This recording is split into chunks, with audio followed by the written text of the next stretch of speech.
2 గంటల సినిమా చూసినప్పుడు నాకు చాలా ఫాస్ట్‌గా పరిగెత్తి వెళ్ళిపోయింది. సినిమా అయిపోయింది.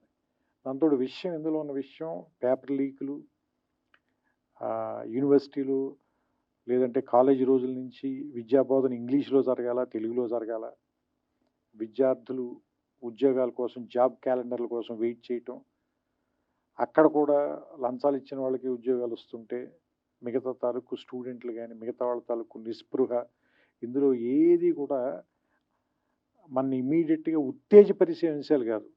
ఏదైనా ఆలోచింపజేసేవో లేదా నిరాశపరిచే అంశాలు. అయినప్పటికీ కూడా సినిమాని చాలా బలంగా పట్టుగా నడిపించారు. మిమ్మల్ని ఎందుకు గౌరవిస్తారు అంటే అందరం కూడా మీ అభిప్రాయం నచ్చో నచ్చకో 2 కాదు. మీరది చెప్పే తీరు.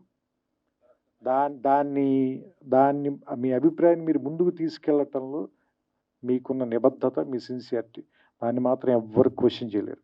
అది మాత్రం మీ సొంతం. అలాంటి వాటి కోసమే నేనిప్పుడు వచ్చి మీ పక్కన నుంచున్నాను. కేవలం ఏంటంటే మీ నిబద్ధత నచ్చే, దానికి గౌరవం ఇచ్చే. ఎందుకంటే ఇంతలా రాజీ పడకుండా బతకటం అందరి వల్ల సాధ్యం కాదు. నా వల్ల కూడా. నేను చాలా సార్లు రాజీ పడ్డాను నేను.